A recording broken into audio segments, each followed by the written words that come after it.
કરીએ શરૂઆત. મંગલાચરણ. અષ્ટાધ્યાયી જગન્માતા યસ્ય ચિત્તાत् સમુત્થિતા વેદાનામ ઉપકારાય તસ્મૈ પાણિનયે નમઃ. નમસ્કાર, આપ સર્વેનું સ્વાગત છે. આપણે જોઈ રહ્યા છીએ સંજ્ઞા પ્રકરણ. સંજ્ઞા પ્રકરણમાં વર્ણથી શરૂઆત કરી હતી. તો વર્ણમાં જ્યાંથી આપણે શરૂઆત કરી હતી એને હું જરા હાઇલાઇટથી તમને બતાવી દઉં છું.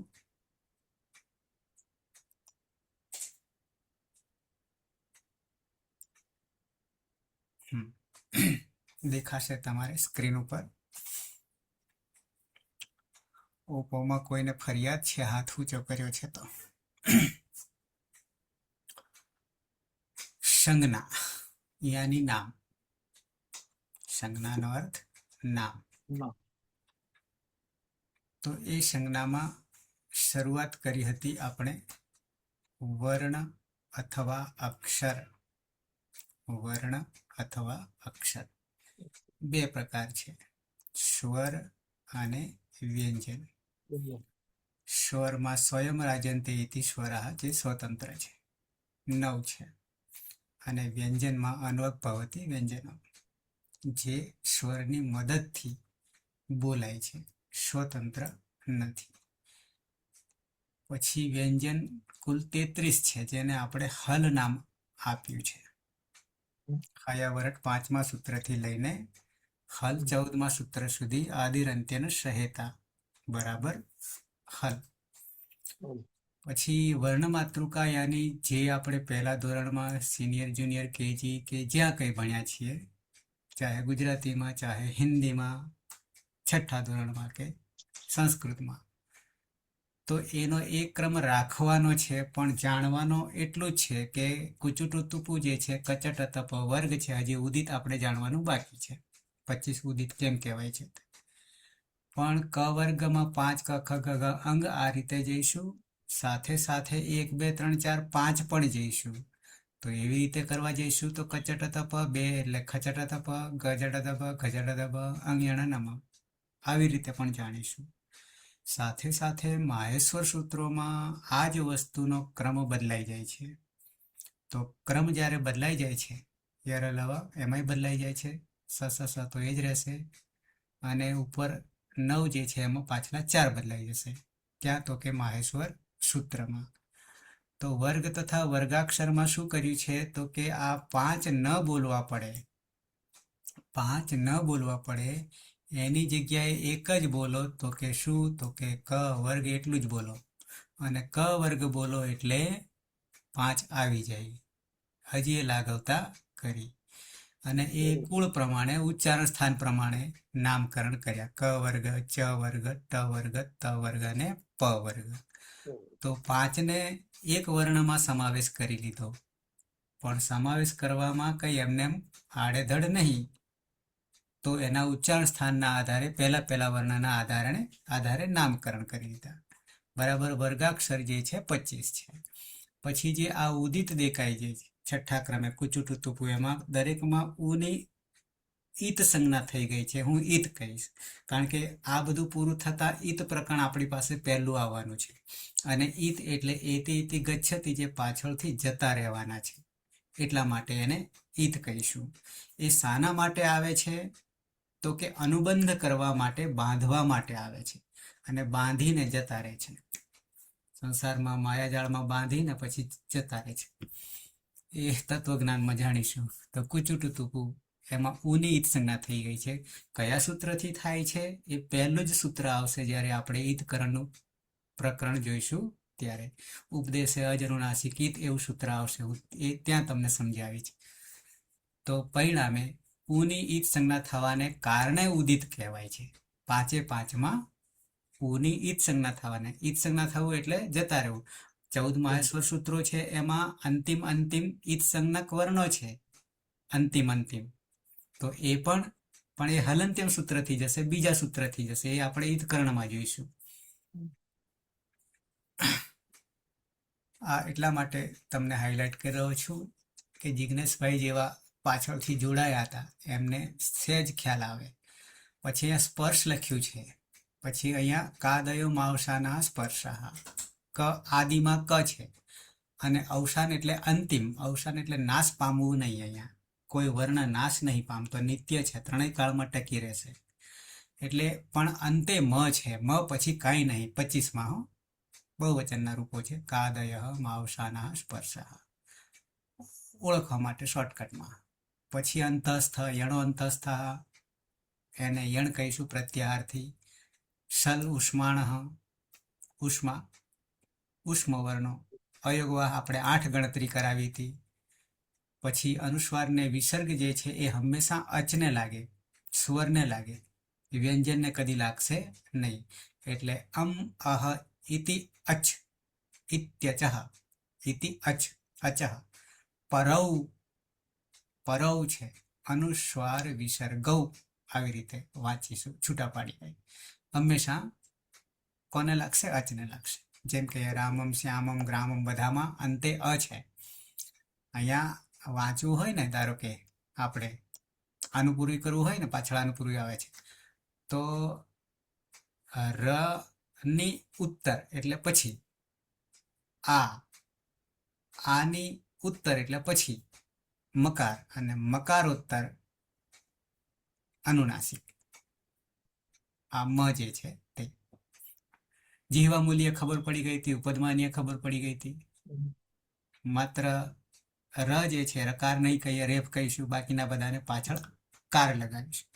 આનુપૂર્વીમાં એક વર્ણને યાની સ્વર વ્યંજનને જુદો પાડી દઈએ છીએ, એને આનુપૂર્વી.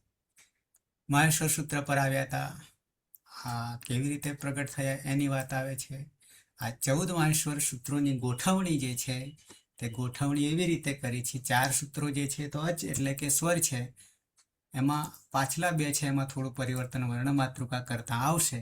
પણ પછી 5મા સૂત્રમાં, 6ઠ્ઠા સૂત્રમાં અંતઃસ્થ છે એટલે કે અર્ધ સ્વર છે, એને સ્વરના પણ ગુણધર્મ લાગે છે અને વ્યંજનના પણ લાગે છે. એટલે અર્ધ સ્વર પણ કહીશું અને અંતઃસ્થ કહીશું. સાથે 2ની વચ્ચે આવે છે, સ્વર અને વ્યંજનની વચ્ચે આવે છે. હ 2 વાર આવશે, અણ 2 વાર આવશે. પછી 6ઠ્ઠા એટલે 5 અને 6માં અંતઃસ્થ છે. 7મા સૂત્રથી શરૂઆત કરે છે, પણ જે સ્પર્શ વ્યંજનો છે એમાં 5મા વર્ણથી શરૂઆત કરે છે, પણ ક્રમ બદલાઈ જાય છે. યમંગણનમ પેલામાં અંગ્યણનમ હતો, આટલું પરિવર્તન આવશે. આ વૈજ્ઞાનિક રીતે છે. તો સૂત્ર પ્રમાણે ગોઠવણી આ રીતે લઈશું. તો આ 5મા વર્ણ છે. પછી 8મા અને 9મામાં ચોથો વર્ણ છે. 10મામાં ત્રીજો છે. 11મામાં અને 12મામાં 2 થઈને બીજો અને પહેલો સ્વતંત્ર પ્રત્યારથી થઈ શકે છે. ચય લઈએ તો પહેલો અને ખ આદિ તરીકે લઈએ બીજામાં તો પ્રત્યાહાર બનશે, પણ 2 સૂત્રોથી બીજો અને પહેલો. 13 અને 14માં ઉષ્માક્ષર છે. બરાબર. ઈત સંજ્ઞાનું આખું એક પ્રકરણ આપણી પાસે આવશે, જેમાં 10 સૂત્રો છે, એમાં મુખ્ય 7 છે. એ શરૂઆત કરીશું, જે આપણે ગેટ પાસ તરીકે ઓળખીશું, પ્રવેશ દ્વાર છે. એ ઈત નો અર્થ થશે એતિ ઇતિ ગચ્છતિ, જે પાછળથી જતા રહેવાના છે. આ 14માં અંતિમ હલ જે છે ને, એની ઈત સંજ્ઞા થઈ જાય છે, એટલે એને ગણતરીમાં લેવાના નહીં. હલંત્યમ સૂત્રથી એનો લોપ થઈ જાય છે, અને લોપ થવું એટલે પાછું સૂત્ર છે અદર્શનમ લોપ, આવું સૂત્ર આવશે આગળ, એ તમને પછી બતાવીશ. પણ કેમ રાખ્યા છે અંતે, કેમ મૂકવા પડ્યા છે નવી યોજના? તો કે અનુબંધ, યાની અહીંયા લખ્યું છે અનુબંધ બાંધવા માટે. આદિવર્ણ અને અંતિમ ઈત સંજ્ઞક વર્ણને બંને લઈને વચ્ચેના વર્ણનો બોધ થઈ જાય છે. આદિ અંત્યેન સહ ઈતા, આવું સૂત્ર છે આપણી પાસે 71. એ સૂત્રથી આપણે 52 પ્રત્યાહારો બને છે. એમાંથી 42 યા 44 માત્ર 14 સૂત્રોમાં બને છે. અને એ 52 પ્રત્યાહારોનો જ પ્રયોગ સમગ્ર અષ્ટાધ્યાયમાં થશે. તો આ ઇથ સંક્ષિપ્તતા લાઘવતા લાવવા માટે છે. તો અનુબંધનું જ પર્યાયવાચી ઇથ પર્યાયવાચી છે. બરાબર છે. આ હલંત્યમ સૂત્ર 1-3-3 જે છે ને એ બીજું સૂત્ર આપણે ઇથકરણનું આવશે, ત્યાં જોઈશું આપણે. અહીંયા એટલા માટે લીધું છે કે આ 14 અંતિમ વર્ણ છે ને, હલ અંત્યમ, આ બધા વર્ણો કેવા છે? હલ છે, એની વ્યંજન છે, અને અંતે છે. તો શું થઈ જાય છે? આ ઉપદેશ અવસ્થા આપણે પછી સમજીશું. ઉપદેશ અવસ્થા કોને કહીએ એ આગળ એના પછી આપણે જોઈશું. એટલે પછી ત્યાં ઇથકરણમાં એને સમજીશું. તસ્ય લોપઃ છે, 1-3-9 છેલ્લું સૂત્ર છે ઇથકરણનું, તેનો લોપ થઈ જાય છે. અને લોપ થવો એટલે શું? તો પાછું બીજું સૂત્ર આવશે, અદર્શનમ લોપઃ આવશે. તેના દર્શન થશે નહીં, આગળ હોવા છતાં દર્શન થશે નહીં. દર્શન નહીં થઈ એટલે કે તસ્ય લોપ, તેનો લોપ થઈ જાય છે. તો આ 3 એક જ અર્થ બતાવે છે. દર્શન નહીં થવા, લોપ થવો. લોપ થવાના 4 શબ્દો બીજા મૂકે છે આખી સમગ્ર અષ્ટાધ્યાયમાં. એનું એક સૂત્ર છે, જોડે જોડે આવશે, તમને આગળ બતાવીશ. તો વાત ખાલી એ હતી કે સંક્ષિપ્તતા લાવવા માટે આ 14 માહેશ્વર સૂત્રોને 42 યા 44 બે વાર્તિકે આપ્યા છે પ્રત્યાહારો. એમ 44 થશે, બાકી 42 છે. 42 વર્ણો અને 42 પ્રત્યાહારો. બને છે 588 આદિરંત્યન સંહિતા સૂત્રથી. કેવી રીતે? તો 14 સૂત્રો છે અને 42 વર્ણો છે. તો 42 ગુણ્યા 14 કરો તો જે જવાબ આવે એટલા સૂત્રો બને, પ્રત્યાહાર બને. પણ એમાં જેટલાની જરૂર છે પ્રત્યાહારની એટલા જ પ્રત્યાહાર સ્વીકારવાના છે. પણ એમાંય બેલેન્સ રાખ્યું છે કે 42 વર્ણો છે, પેલી બાજુ 9 સ્વરો છે, તો ત્યાં 9 જ પ્રત્યાહાર બને છે. આ એક બેલેન્સ રાખ્યું છે, એક વધારે નહીં ને એક ઓછો નહીં. તો આ પ્રત્યાહારનો અર્થ સંક્ષેપ, ગાગરમાં સાગર ભરવાનો છે. વિશાળ 3978 સૂત્રો જે છે, અથવા પંચાંગ વ્યાકરણ છે, એને સંક્ષેપ કેમ સંક્ષેપ કરવું પડ્યું છે? તો કે કંઠસ્થ પરંપરા, નોટ પેન કાગળ ન હતા જે તે સમયમાં, અને શોર્ટમાં યાદ રાખવા માટે આ પદ્ધતિ અપનાવી. સારી પદ્ધતિ હતી અત્યારના કરતાં, કારણ કે અત્યારે મોબાઈલને આ બધું જોવાથી ગણિત ભૂલી ગયા છે. પહેલાં મોડે હતું આ બધું, હવે એ રહ્યું નથી, એટલે ગણવું પડે છે. પેલું એમને એમ તરત ગણાઈ જતું હતું આ લાઘવતાના કારણે. તો પ્રત્યાહારનો અર્થ સંક્ષેપ. આ સૂત્ર આદિરંત્યન સંહિતા આપણે જોઈ ગયા હતા. 1-1-71 થી 52 પ્રત્યાહાર બને છે. બરાબર છે. પછી એ જ માહેશ્વર સૂત્રોને કેવી રીતે ગોઠવ્યા છે એની વાત છે. ક્યાં કયા વર્ણોને લીધા છે એની વાત છે. જેમ કે આ 7મું છે તો એ અનુનાસિક પ્લસ જે તે સ્થાન છે. 5મો 5મો, ચોથો ચોથો, ત્રીજો ત્રીજો, બીજો ને પહેલો, આ એનો ક્રમ ગોઠવ્યો છે. પણ આ બધાનું મંત્ર કોણ છે? આદિરંત્યન સંહિતા. પછી અંતિમ વર્ણના આધારે કેટલા પ્રત્યાહારો બને છે એ સહેલી રીત છે. નહીં તો અથી બનનારા પ્રત્યાહારો, ઈથી બનનારા પ્રત્યાહારો, ઉથી બનનારા પ્રત્યાહારો, એ પણ રીત છે, પણ એ અઘરી છે. કેમ? તો કે આના 8 પ્રત્યાહાર થશે ગણવા જઈએ તો. અહીંયા અ જે શરૂઆત છે ને, તો એવા 8 થઈ જશે. પણ અણથી ગણીશું તો એક જ પ્રત્યાહાર અણાનો, પણ પાછો અણ અહીંયા છે છઠ્ઠામાં, તો એના પાછા 3 થશે.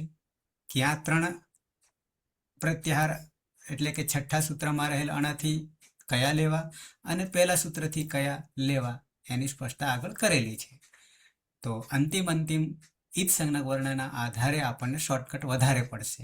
જેમ કે ક છે તો કના 3 અંગનો 1, ચના 4, ટનો 1, અણના 3, મના 4, યનો 1, શના 2, આ તાલવ્ય શના 6, વનો 1, યના 5, રના 5 અને લના 6. એ બધું ધીમે ધીમે કરવાનું, તમે એક સાથે થશે નહીં. કરવા જશો તો એ તૂટી જશે. એટલું બધું ધ્યાન કેન્દ્રિત થશે નહીં. હા, સમજીને કરશો તો થઈ જશે.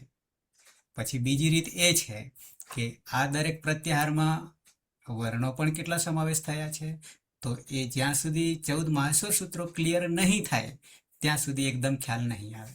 અને આનો ખ્યાલ કેટલો આવવો જોઈએ? ધારો કે હું અચ કહી દઉં, અણ કહી દઉં, અમ કહી દઉં, ભસ કહી દઉં, જસ કહી દઉં, જસ કહી દઉં, તો ફટ લઈને જસ કહેવાથી આપણને તરત લાઈટ થઈ જાય જોઈએ કે આમાં આટલા જ વર્ણો છે. વીજળીના ચમકારે મોતી પરો. પણ એ ક્યારે આવશે કે જેટલા માહેશ્વર સૂત્રો ક્લિયર હશે ત્યારે આવશે, બાકી નહીં આવે. પણ આની જ માયાજાળ છે 3978 સૂત્રોમાં. આ કુલ 42, આમ 44 થશે. પછી સ્થાન આપણે લીધા હતા, ઉચ્ચારણ સ્થાન 5 ભેદો વર્ણોના, એમાં સ્થાનવાચક. પછી પ્રયત્ન 11 લીધા બાહ્યમાં, આભ્યંતરમાં 5. પછી અલ્પપ્રાણ, મહાપ્રાણ, બરાબર. ઉદાત્ત, અનુદાત્ત, સ્વરિત માત્ર અચને લાગુ પડે. અને એ પછી અચના ભેદ 18 જે પાડ્યા હતા, એ 18ની ગણતરીમાં સહેજ હું તમને લખીને બતાવું એટલે થોડોક વધારે ખ્યાલ આવે કે લખાય કેવી રીતે. બરાબર છે. આ સૂત્ર તો 1, 2, 27 છે. એકલા એક અચને લઈને, ઉ દીર્ઘ ઉને લઈને ઉ કાલહ અચ રસ્વ દીર્ઘ પ્લુતઃ આવી રીતે વાંચીશું. પણ હવે જે તમને ભેદ પાડ્યા હતા એને હું સહેજ લખીને બતાવું જેથી વધારે ખ્યાલ આવશે. તો જેમ કે માત્ર અ લઈએ, આ અ, તો એ માત્ર રસ્વ અ થયો. 3 અચના ભેદ છે. અ, પછી દીર્ઘ કરીએ તો આ, અને પ્લુત કરીએ તો અ, યા, આ કરીને પાછળ 3. અ કરીને પણ ચાલશે, આ કરીને પણ ચાલશે, તો 3 માત્રા થઈ જશે. તો આ વેદમાં વપરાશે અને આ લૌકિકમાં વપરાશે 2. તો રસ્વ, દીર્ઘ અને પ્લુત. તો 3 ભેદ થઈ ગયા. આપણે 18 સુધી ગણતરીમાં આવીશું. બરાબર છે. હવે આ રસ્વ અના, દીર્ઘ અના અને પ્લુત અના યાની અચે બધાના, હો, આપણને ઉદાહરણ તો ઊનું આપેલું છે, પણ 99ના સસ્વર ભાષા છે આપણી, એટલે બધા જ વર્ણોને સમાવેશ કરીશું પણ અચ સાથે. આટલું જાણવું, કારણ કે સ્વતંત્ર હલ નથી, વ્યંજન નથી. તો હવે રસ્વ અ યા દીર્ઘ આ યા પ્લુત અ યા અચ સ્વીકારીશું. તો એના 3 કરીએ છીએ. શું? તો કે ઉદાત્ત, ઉદાત્ત, અનુદાત્ત, અનુદાત્ત અને સ્વરિત. એવી જ રીતે આના પણ થશે, એટલે દીર્ઘના પણ થશે, અને એવી જ રીતે પ્લુતના પણ થશે. શું? ઉદાત્ત, અનુદાત્ત અને સ્વરિત. ઉદાત્તનું કોઈ ચિહ્ન નથી, અનુદાત્તનું છે અને સ્વરિતનું છે. તો એને હું તમને બતાવી દઉં કેવી રીતે લખાય છે. દાખલા તરીકે આપણે અ જ છે એને ઉદાત્ત તરીકે તો અ ઉદાત્ત તરીકે જ રહેશે, પણ અનુદાત્ત કરવું હોય તો આવું થશે, નીચે નીચે આડી લીટી થશે, નીચે થશે. અને સ્વરિત કરવું હોય તો આવી રીતે લખાશે, ઉપર ઊભી, સ્વરિત માટે, અનુદાત્ત માટે નીચે.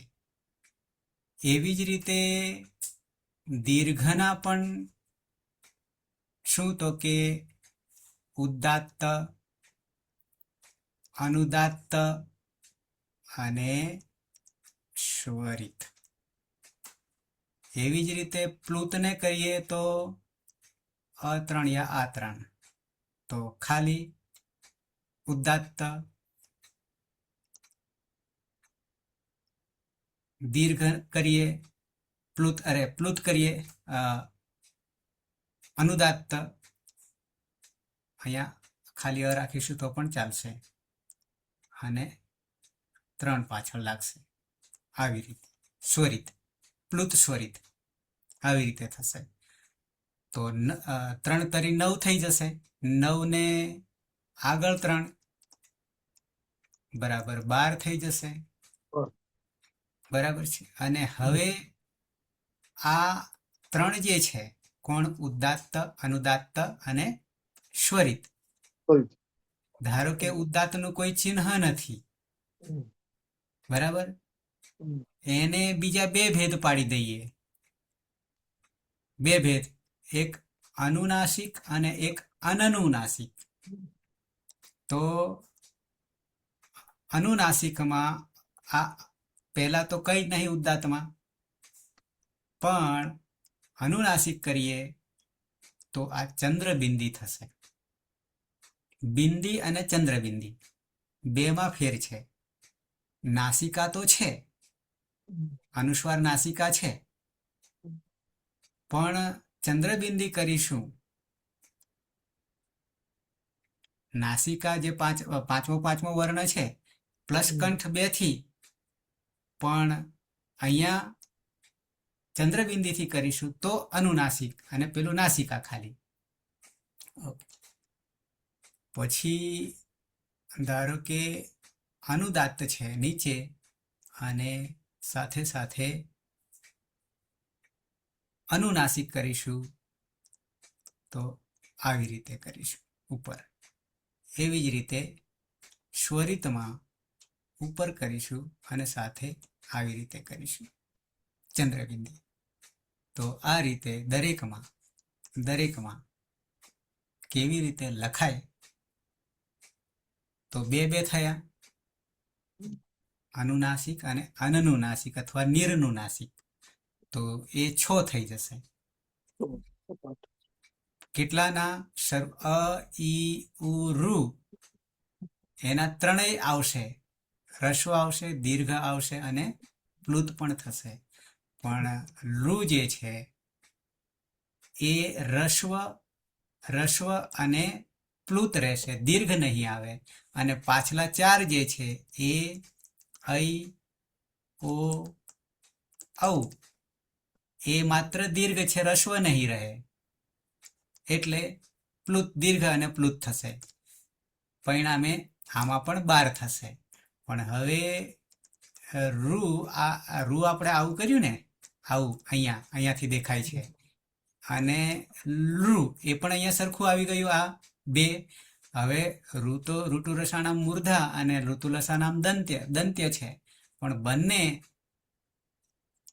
સવર્ણ છે, અને સવર્ણ હોવાને કારણે રૂના 18 ભેદ છે અને લુના 12 ભેદ છે. બરાબર 2 ને ભેગા કરી દઈએ તો 30 ભેદ થઈ જશે. તો આ તમને શોર્ટમાં 18 ભેદો, અચના પ્રકારો 18, 12 અને 30 બતાવ્યા. અને હવે પછી થોડીક વધારે સંજ્ઞાના નહીં, જ્યાં આવશે ત્યાં હું તમને વધારે સમજાવીશ. અત્યારે ભૂલી જશો એટલા માટે. એના પછી આ તો ખાલી એના વ્યાખ્યા છે કે ઉદાત્ત કોને કહેવાય, એના સૂત્રો છે. આપણે કશું જ ઘરમાંથી કાઢવાનું નહીં, એક અંશ પણ નહીં કાઢીએ, સળંગ ક્રમમાં જ આવશે. પછી અનુનાસિક અને અનનુનાસિક સંજ્ઞા, મુખનાસિકા વચ્ચેનો અનુનાસિક, પણ આ લખવામાં ચંદ્ર બિંદી રહેશે. આ પણ આપણે જોઈ ગયા. સવર્ણ સંજ્ઞામાં જોઈ ગયા. અણુદિત સવર્ણ છે, ચ પ્રત્યય જે છે એ અણ છે. અહીંયા છઠ્ઠામાં લણ જે છે ને એ અણની ત્યાં સુધી લેવાનું છે. ઉદિત યાની 25 કુચુટુતુપુ એની વાત છે. એ સવર્ણ કોને કહેવાય એની વાત છે. પછી તપર પણ મેં તમને સમજાવી દીધું છે. તપર સંજ્ઞા, તપરસ તત્કાલ છે 1-1-70, 71 આદિરંત્યન સહેતા. તપરકરણમાં શું કર્યું છે તો કે પાછળ ત લાગી જાય તો આગલો જે વર્ણ છે એ ચાહે રસ્વ હોય તો રસ્વ જ રાખવાનો, દીર્ઘ હોય તો દીર્ઘ જ રાખવાનો. તો એના માટે તપરસ તત્કાલ, તે સમય પૂરતું, પ્રક્રિયા પૂરતું જે હશે તે જ રાખવાનું. ઉદાહરણ પણ મેં આપ્યા હતા તમને. વૃદ્ધિરાદેજ અદેંગુણ, પેલું બીજું સૂત્ર. હવે ગુણ સંજ્ઞામાં માત્ર વર્ણોની આપણે ગણતરી કરી, 3 અ, એ અને ઓ ને ગુણ કહેવાય. આ ઉદાહરણ પર છે, પછી તમને સમજાવીશ, આવશે ત્યારે. હવે સાથે વૃદ્ધિ સંજ્ઞા વૃદ્ધિરાદેચ, અહીંયાથી આપણું અષ્ટાધ્યાય શરૂ થાય છે. પહેલું સૂત્ર એ પણ તમને સહેજ મેં હાઇલાઇટ કરી છે. વૃદ્ધિ આત ઐચ. વૃદ્ધિ સંજ્ઞા છે, આત તપરકરણ છે, આ અને ઐચ પ્રત્યાહાર છે. ઔ બરાબર, વૃદ્ધિ સંજ્ઞા. પણ આની સાથે હું એક ત્રીજું સૂત્ર તમને લઈ લઉં છું અહીંયા. ખ્યાલ આવે ન આવે વાંધો નહીં, પછી પાછળ તો આપણે એ જ કરવાના છીએ. તો ગુણ સંજ્ઞા અને વૃદ્ધિ સંજ્ઞામાં ત્રીજું એક તમને આપી દઉં છું, અથવા તો 3 સૂત્રો તમને શરૂઆતના આપી દઉં છું. કોના? તો કે અષ્ટાધ્યાયના.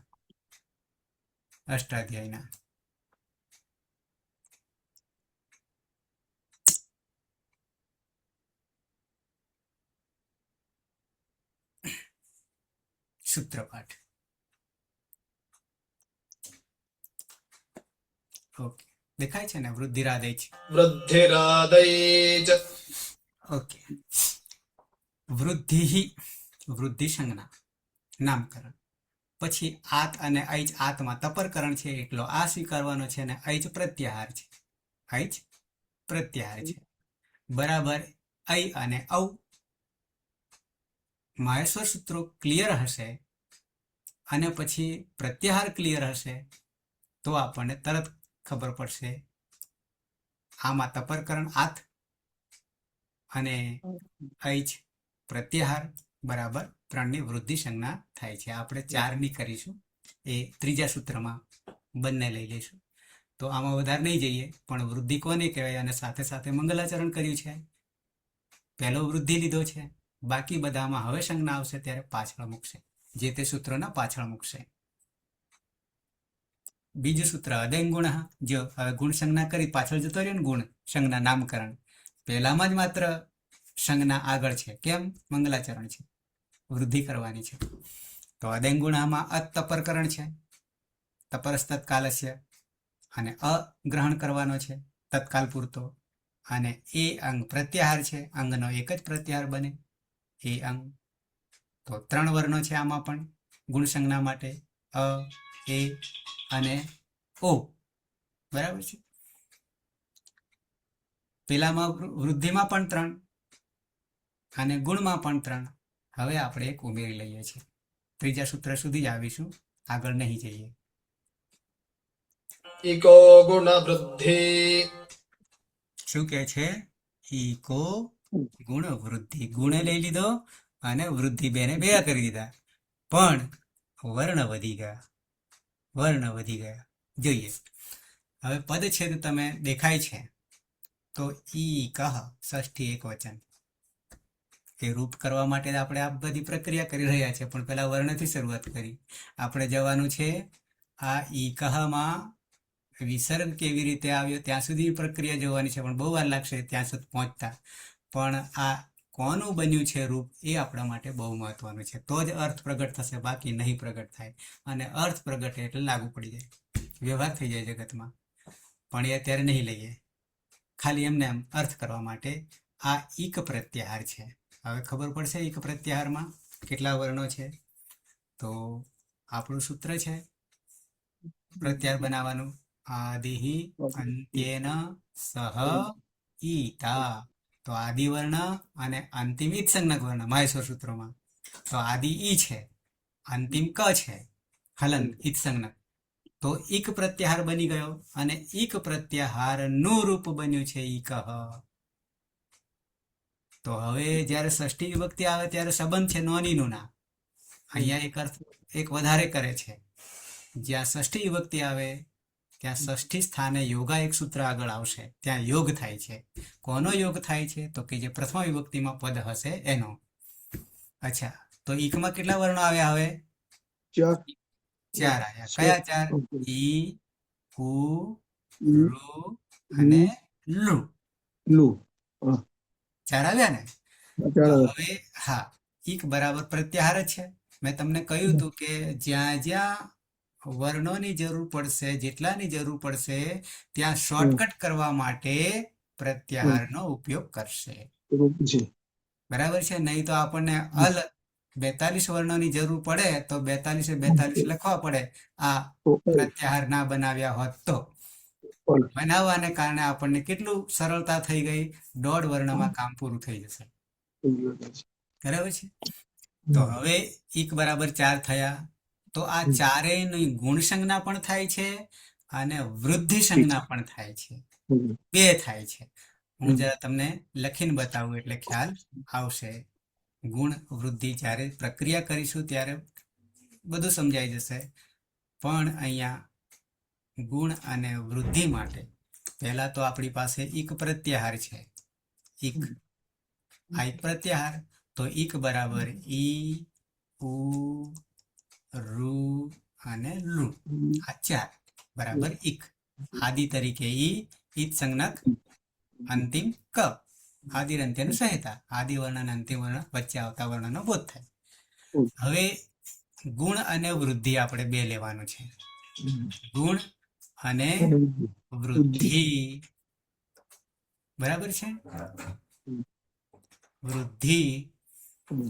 તો હવે આની આગળ, આ ચારેયની આગળ, આ ચારેયની આગળ અ, યા, આ લેવાના છે. અ તો ગુણ છે અને આ વૃદ્ધિ સંજ્ઞક છે. પ્લસ ઈ, ઉ, રૂ, લુ, સમજવા માટે હો, કારણ કે આગળ સૂત્રોમાં આવી રીતે આવશે. તો હવે ઈનો ગુણ, ઈનો ગુણ એ થશે અને વૃદ્ધિ અઈ થશે. એ પેલા વૃદ્ધિ સંજ્ઞક હતા ને, ગુણ સંજ્ઞક ને વૃદ્ધિ સંજ્ઞક, એ જ વર્ણોને આપણે યુઝ કરવાના છે. ઉ નો ગુણ ઉ અને વૃદ્ધિ તરીકે ઔ. રૂ નો ગુણ અર અને આર, બરાબર.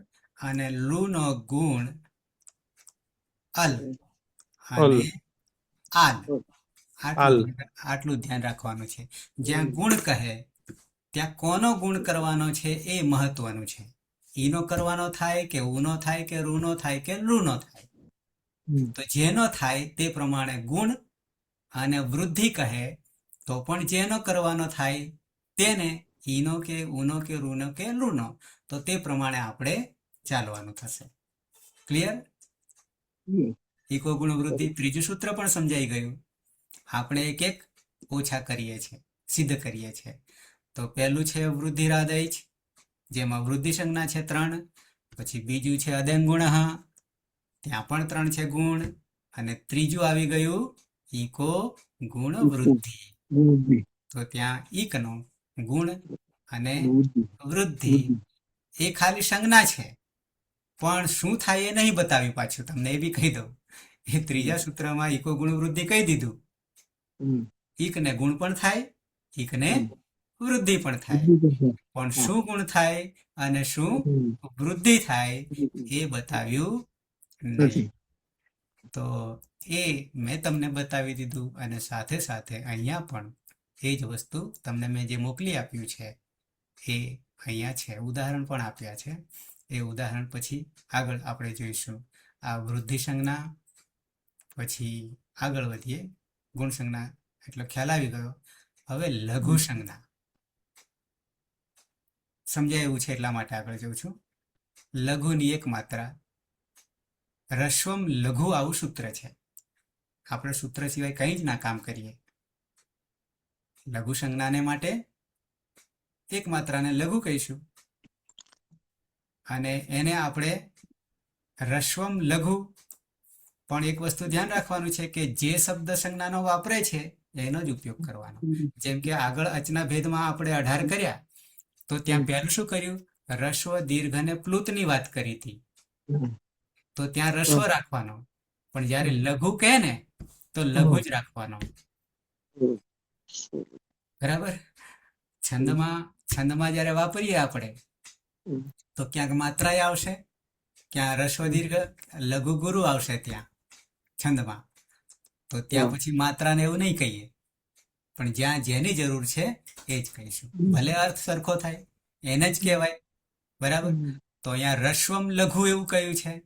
તો આપણી પાસે જે અચ છે એ કેટલા રસ્વ હતા? તો અ, ઈ, ઉ, રૂ ને લુ. આ 5 કોના આધારે લઘુ થયા? રસ્વમ લઘુ. બરાબર છે, એની લઘુ સંજ્ઞા છે. પછી ગુરુ સંજ્ઞા કોને કહીશું? તો ત્યાં થોડુંક બદલાશે. આમ તો 2 માત્રા, એવું નહીં, અહીંયા થોડું જુદું છે. સંયોગે ગુરુ છંદમાં આવે છે. 1 4 10 ને 1 4 11.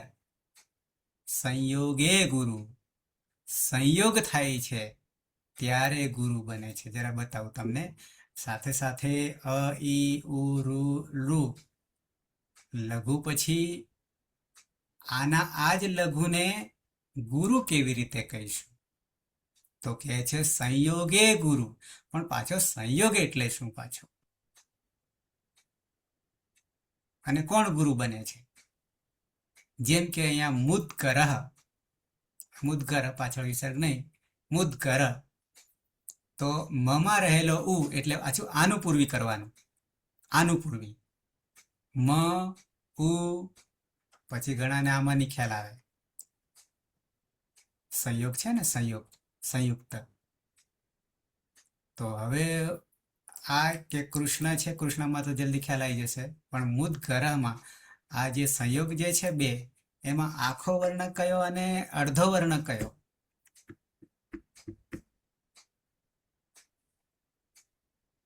જોવાથી શું લાગે છે? મોટું કરું જરા. લો. અડધો સાહેબ પણ દેખાય શું? પણ દેખાય શું? નજરમાં દેખાય શું? તો કે જાણે કે દ આખો ને ગ અડધો દેખાય. દેખાય, આવું દેખાય ને. પણ એવું નથી. જે બોલીએ, બોલવામાં ને લખવામાં કંઈક જુદું દેખાઈ રહ્યું છે.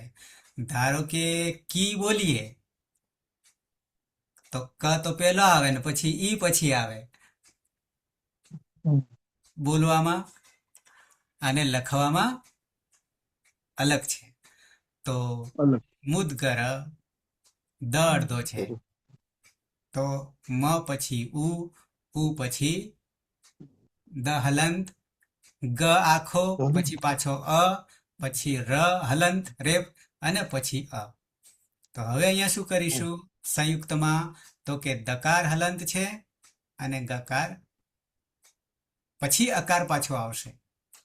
આ જ્યારે સંયુક્ત થાય ને, સમજો ગુરુ, સંયોગે ગુરુમાં આ દકાર ને ગકાર જ્યારે 2 ભેગા થઈ ગયા તો માર કોને મળે ખબર? આગલા વાળાને, અચને. જે મું છે ને, રસ્વ જ છે, પણ એ ગણાશે ગુરુ છંદમાં. સંયોગે ગુરુ. પણ એની આગળ રહેલો, પૂર્વમાં રહેલ જે આ ઉ છે, આ મમાં રહેલો ઉ જે છે ને, એ રસ્વ ઉ દેખાય છે, રસ્વ છે, ગુરુ નહીં. પણ એને આપણે ગુરુ તરીકે ગણવો પડશે છંદમાં. લઘુ ગુરુની સંજ્ઞા કરવાની આવે છે ને, નિશાની, ત્યારે સંયોગે આગલો ગુરુ બની જશે. આ તો રસ્વ જ રહેવાના છે, પણ આગલો સંયોગે ગુરુ પણ આગલો બનશે. એવી રીતે કૃષ્ણમાં ક પછી રૂ જે છે એ રસ્વ છે, પણ પાછળ સ અને અણ ભેગા થયા છે, સંયોગ થયો છે, એટલે રૂ જે છે એ ગુરુ બની જશે, રસ્વ હોવા છતાં. બરાબર.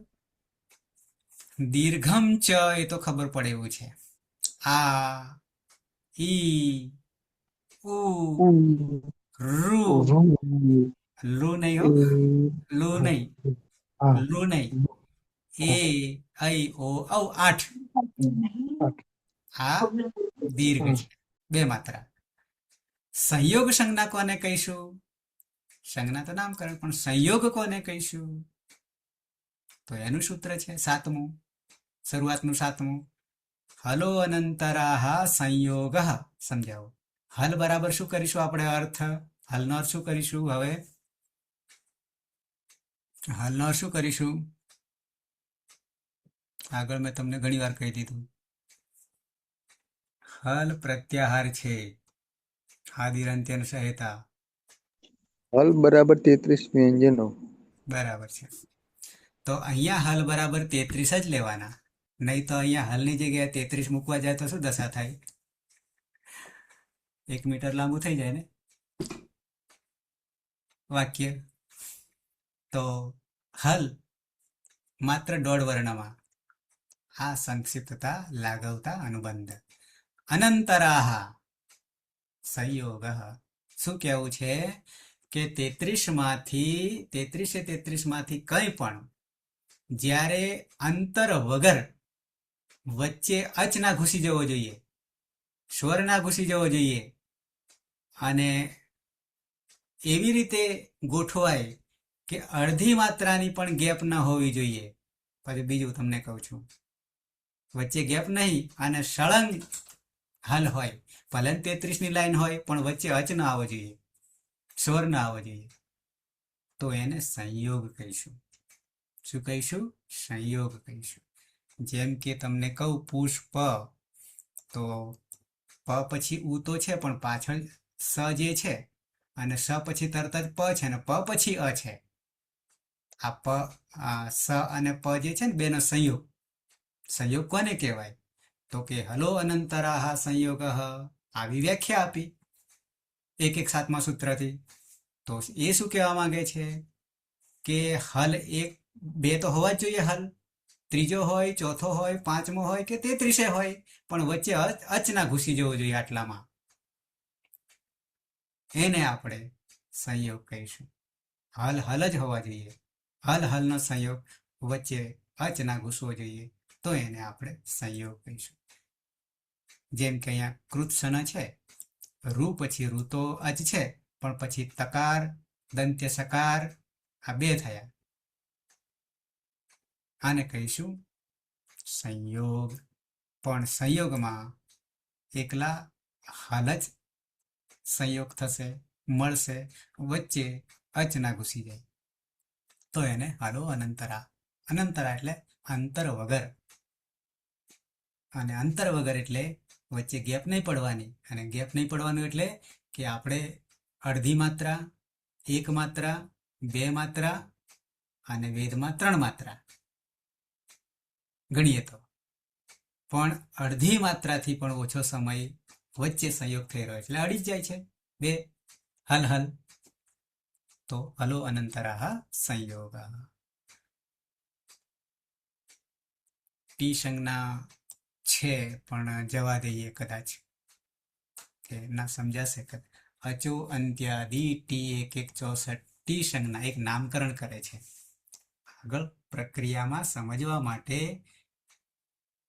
ટી એટલે શું કહેવાય? આપણે સવારમાં ઉઠીને પીએ છીએ, અંગ્રેજી ભાષા છે ને ટી? ચા. હા, એ ટી આપણે ચા અહીંયા નહીં લઈએ. ટી એક વ્યવહાર શોર્ટકટમાં સમજવા માટે એક સંજ્ઞા નવી ઊભી કરે છે, અને એ ટી ક્યારે ગણાય? તો એના માટે કે છે અચો અંત્યાદિ ટી. અચ એટલે હવે ખબર પડશે, અચ સ્વર. 9, બરાબર છે. હા. અંત્યાદિ એમ કે છે. અંત્યાદિ એના બે અર્થ થઈ રહ્યા છે. બે અર્થમાં તમને એક અર્થ કરી બતાવું એટલે તરત ખ્યાલ આવશે. જેમ કે અહીંયા રામ લખ્યું છે. શું લખ્યું છે? રામ. હવે એને આનું પૂર્વી કરો તો, આનું પૂર્વી કરો તો કેટલા છે? 2 છે કે 4 છે? 4 4 છે. 4 છે.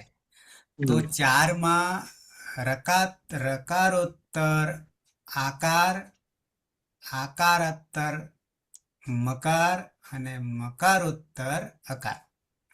આવું કઈ કહી શકીએ બોલવું હોય તો, બરાબર છે. રહલંત પછી આ મહલંત અ. હવે અહીંયા એવું કે છે કે અચો અંત્યાદિ, અચ અંતે હોય એને ટી સંજ્ઞા કહેવાય. અંતે અચ હોય એને ટી સંજ્ઞા કહેવાય. તો હવે મને કહી શકશો કે આ રામ છે એમાં અંતિમ અચ કોણ છે?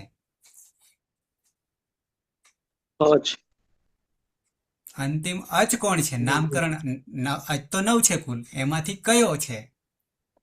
રામ ઓ સ્વર અ છે, મ ઓર વત્તા અ, હા મ વત્તા અ. ઓ તો અંતિમ અ જે છે એ હમ. અને આપણે ટી સંજ્ઞા ઠીક છે. કહીશું. ઓહો. હા, હા. થઈ ક્લિયર? ગયો. ક્લિયર? થઈ ગયો. હા હવે યસ આગળ જતા એ ટી સંજ્ઞાને બીજું રૂપાંતર કરવું પડશે. એટલા માટે આ નામકરણ કરીએ છીએ. હમ. એ ટી સંજ્ઞાને એત્વ કરો. સમજો, એત્વ હમ. કરો. એત્વ હમ. એટલે એ કરો. હું જરા હમ. લખું એટલે ખ્યાલ આવશે. આ એક આગળ આવશે એટલા માટે તમને કહું છું કે પહેલા તો ટી સંજ્ઞા કોને કહેવાય? બરાબર છે? તો કે અચો અંત્યાદિ ટી, અંતિમ અચ હોય એની ટી સંજ્ઞા થાય.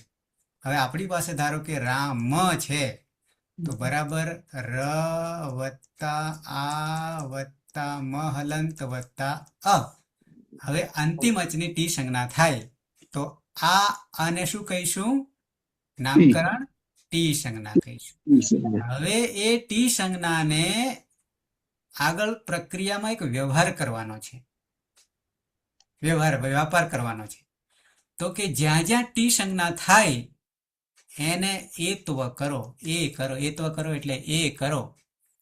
તો હવે તમને અહીંયા ધારો કે આ ર વત્તા આ વત્તા મ હલંત વત્તા અ થયો અને અની ટી સંજ્ઞા કરો. અરે રામમાં ટી સંજ્ઞા કોની થઈ? તો કે અંતિમ અચની થઈ, તો કે અની.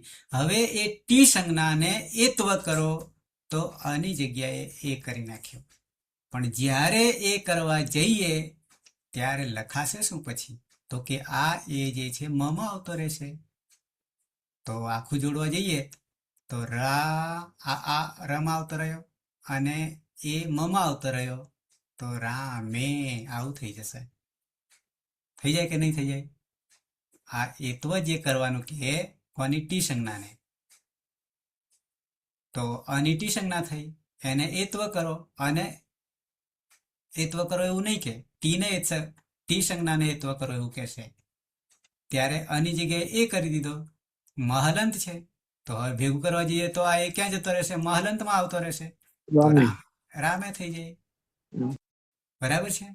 પણ એક એમાં હજી આ પગથિયું ટી સંજ્ઞા કરવા માટે. આ તો પાછળ અ હતો તો આપણે એની અની ટી સંજ્ઞા કરી.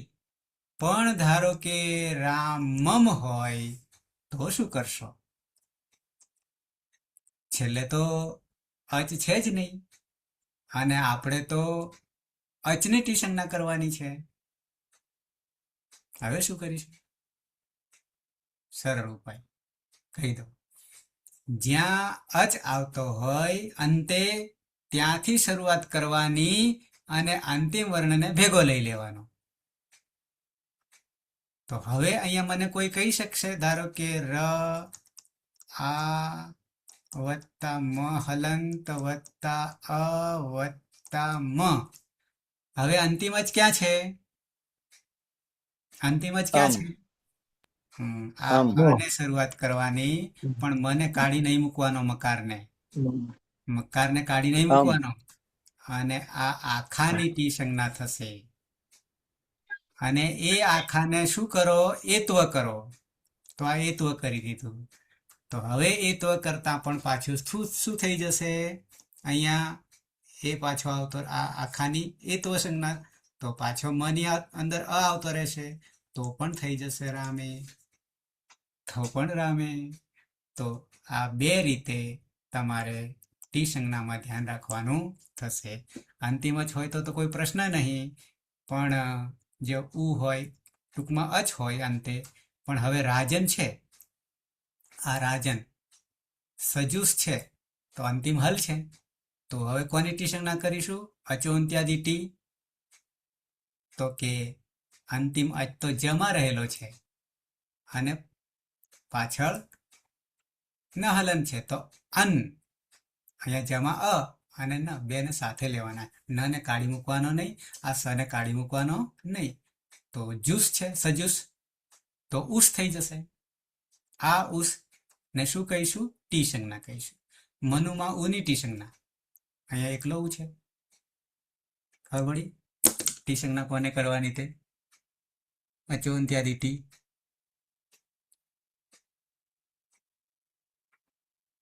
કનૈયાલાલ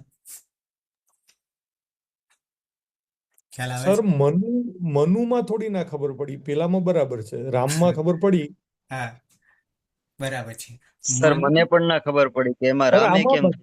એમાં બધા રામે તો થયું બરાબર, પણ રામેમાં સર બધામાં ટી સંજ્ઞામાં બધામાં એ જ આવે. ના આવે. જો કહું તમને, હું લખું.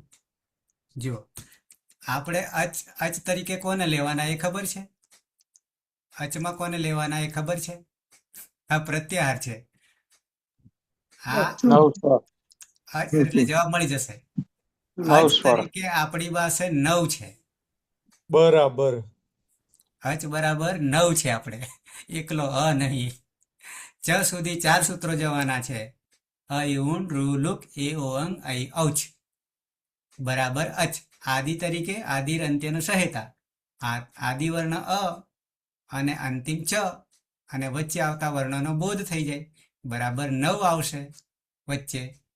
તો હવે જ્યારે મનુ હતું, છૂટું પાડીએ, આનું પૂરું કરીએ તો મ અ ન હલંત અને ઉ અચોંત્યાદિ ટી.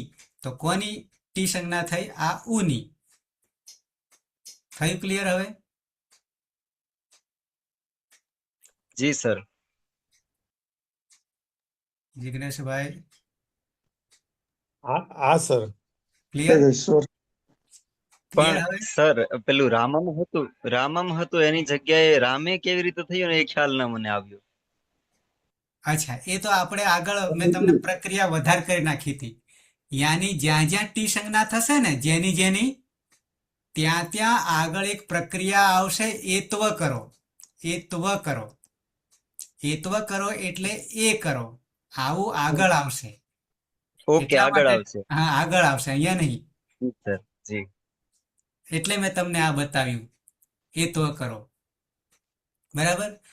એટલે આવો ઉપયોગ આગળ આવશે એટલા માટે મેં આગળ ઉમેરી લીધું. બાકી તો અત્યારે આપણે ટી સંજ્ઞા કોની થાય એટલું જ સમજવાનું છે. બરાબર છે? અને પછી આગળ જી સર.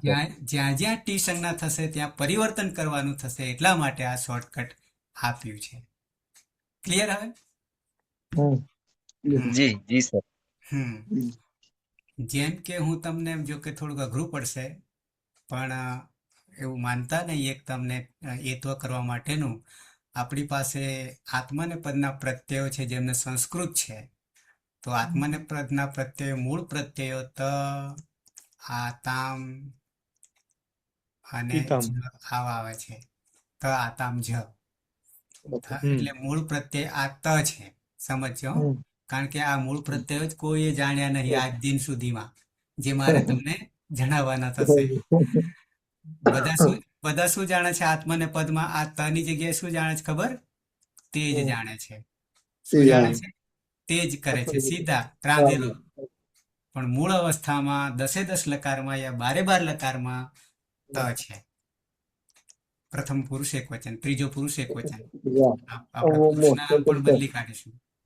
તો હવે આ ત જે છે એ તો 12 લકારમાં સરખો છે, જેને આપણે ઉપદેશ અવસ્થા કહીશું, મૂળ અવસ્થા કહીશું. પણ હવે એને પ્રત્યે જે તે લકાર પ્રમાણે સાધવાનો થાય છે. સાધવાનો થાય એટલે શું? તો કે વર્તમાન કાળ આપણે ધારો કે કરવું છે, ચાલુ ક્રિયા. તો વર્તમાન માટેનો લકારનું નામ પણ આપણે બદલી કાઢીશું. લટ લકાર કહીશું. વર્તમાને લટ આવું સૂત્ર આવશે. બધું ધીમે ધીમે. બરાબર? પણ આ ટી સંજ્ઞાને શું કરવાનું છે એના માટે તમને આ વાત કરી રહ્યો છું. હવે આ ત જે છે પ્રત્યય છે, એટલે પ્રાણ છે, કાળનો. બરાબર છે? એ બને છે, તે બને છે. પણ તે કેવી રીતે બન્યો? તો કે ટિત આત્મને પદાનામ ટેરે આવું સૂત્ર આવે છે. કેવું સૂત્ર આવે છે? ટિત આત્મને પદાનામ ટેરે. હું બતાવી દઉં તમને, અહીંયા જ બતાવી દઉં.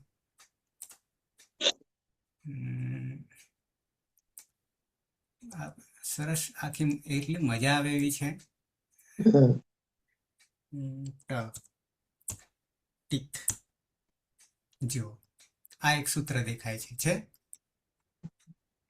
પિત આત્મને પદાનાંટેરે. બરાબર છે. તો પહેલા તો આ જે ટીથ જે છે ને આ ટીથ એ ટી સંજ્ઞા નહીં એ પણ તમને કહી દઉં. એ વસ્તુ જુદી છે. એ ટીત લકાર એટલે આપણી પાસે 10 યા 12 લકાર છે, મુખ્ય 10 છે. એ લકારમાં દરેકમાં એકલો લ બચે છે, હલંત લ. કેવી રીતે હું પછી આગળ બતાવીશ નામકરણ વગેરે કર્યા પછી. તો એમાં 6 લકાર એવા છે, લટ લીટ લૂટ લેટ લૂટ, પાછળ ટ આવે છે.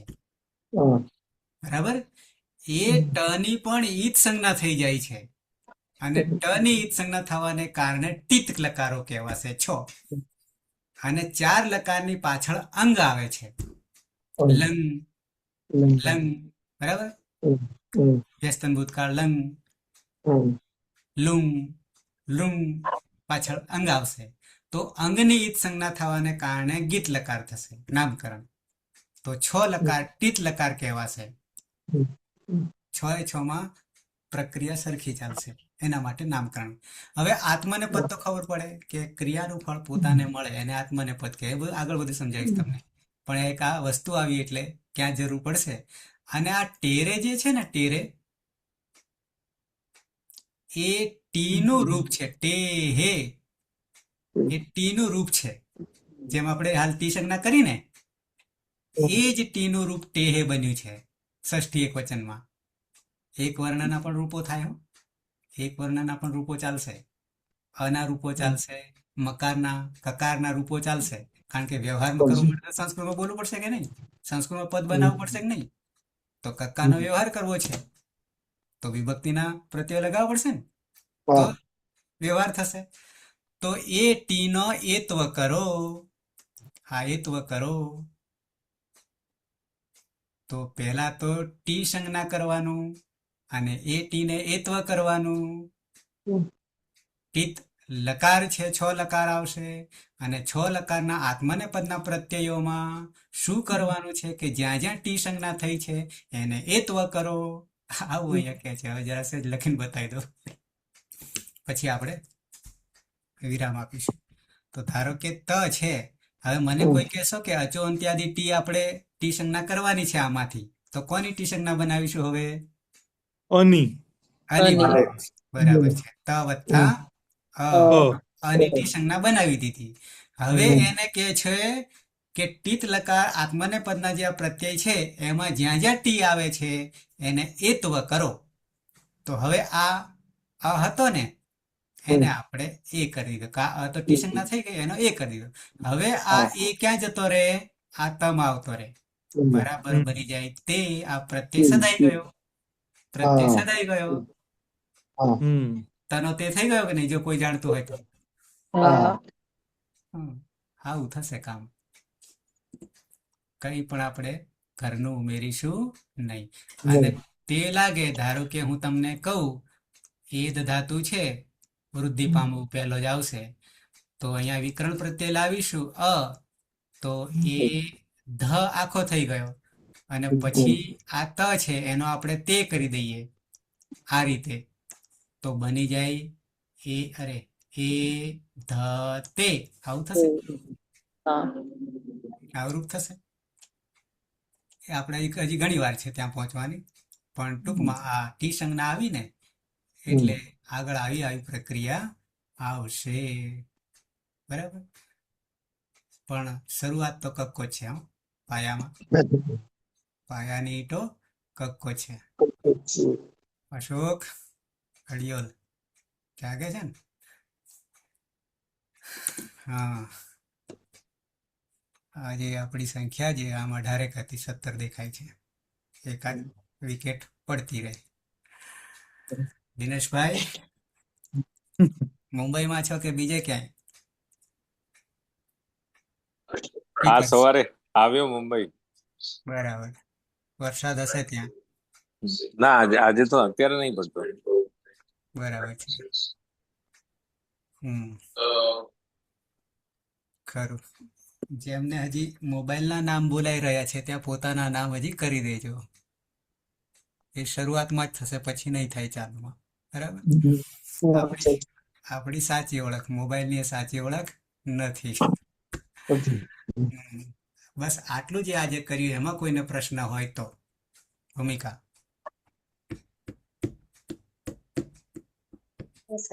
દીપાલી.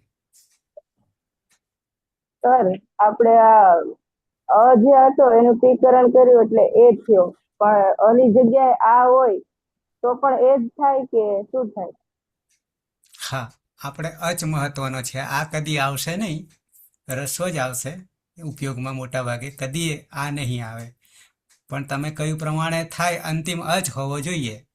અને અંતિમ અચમાં જો હલંત હોય તો એની આગળ જોવાનું, અને એ આગળ શું છે, અચને લઈને પાછળને લેવાનું છે.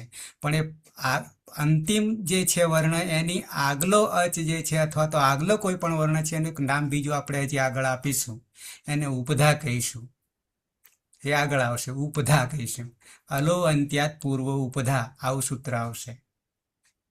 અલ એટલે 42.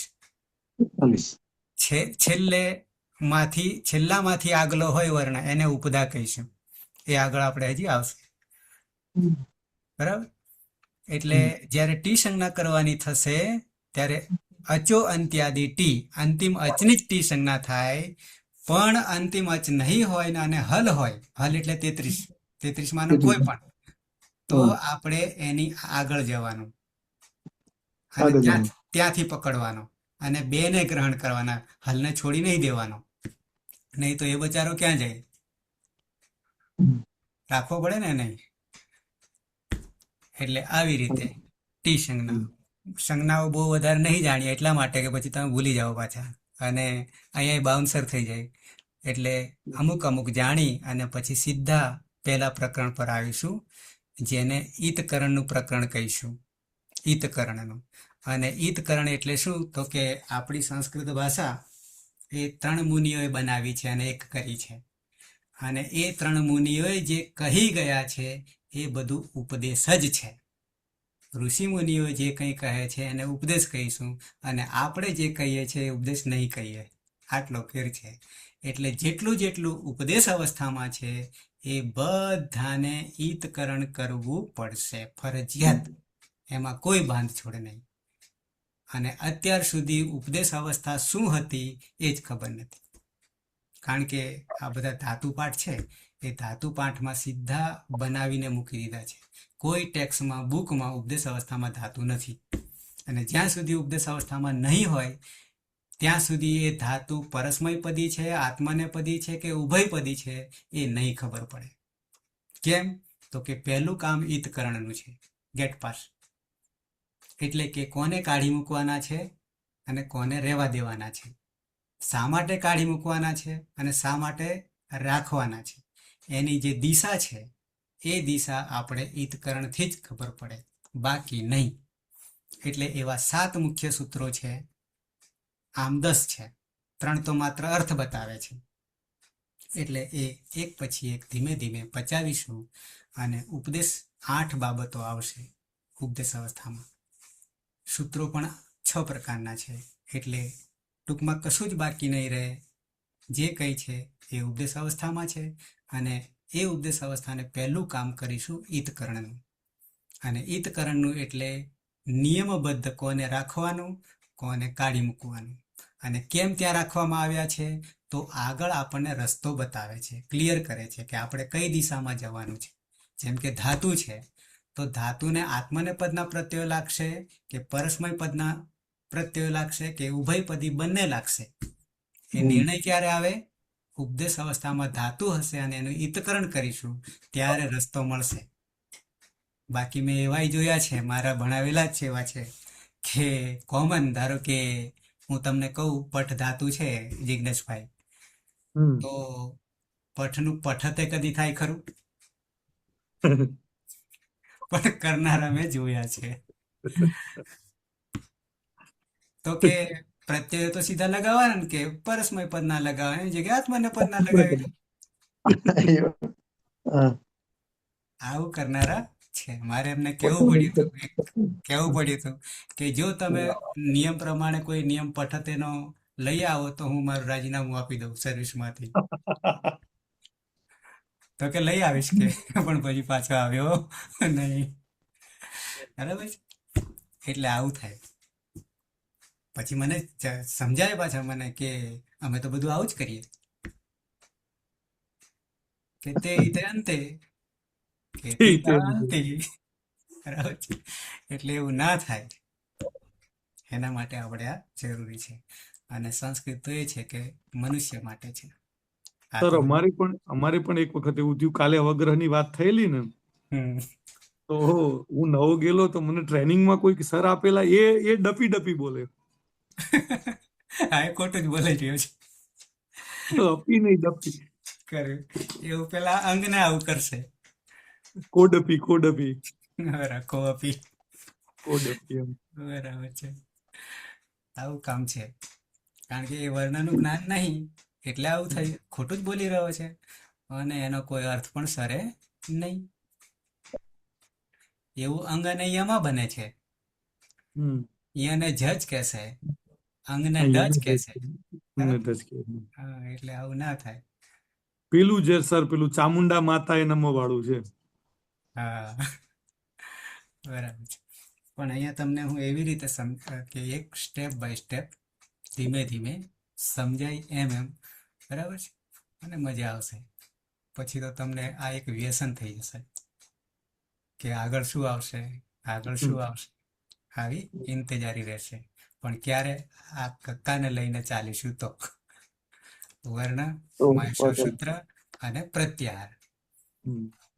ઉચ્ચારણ સ્થાન વગેરે આવશે પણ એ સંધિમાં આવશે અને સંધિ કાર્ય છેલ્લે હોય, અંતિમ.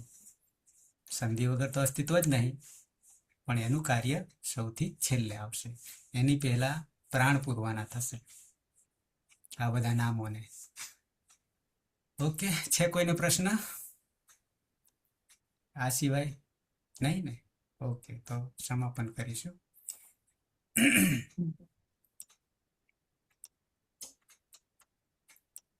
ખાસ એટલું ધ્યાન રાખજો કે 10 થી 11 મારી સાથે 24 કલાકમાંથી 1 કલાક આનંદ માટે છે એમ માની લેવાનું. બરાબર? ભલે તમે 23 કલાક ગમે તે કરો પણ આમાં 1 કલાક આપશું તો ઘણું છે. વિશેષ કંઈ ના કરશું. તો સમાપન કરીશું મંગલાચરણ.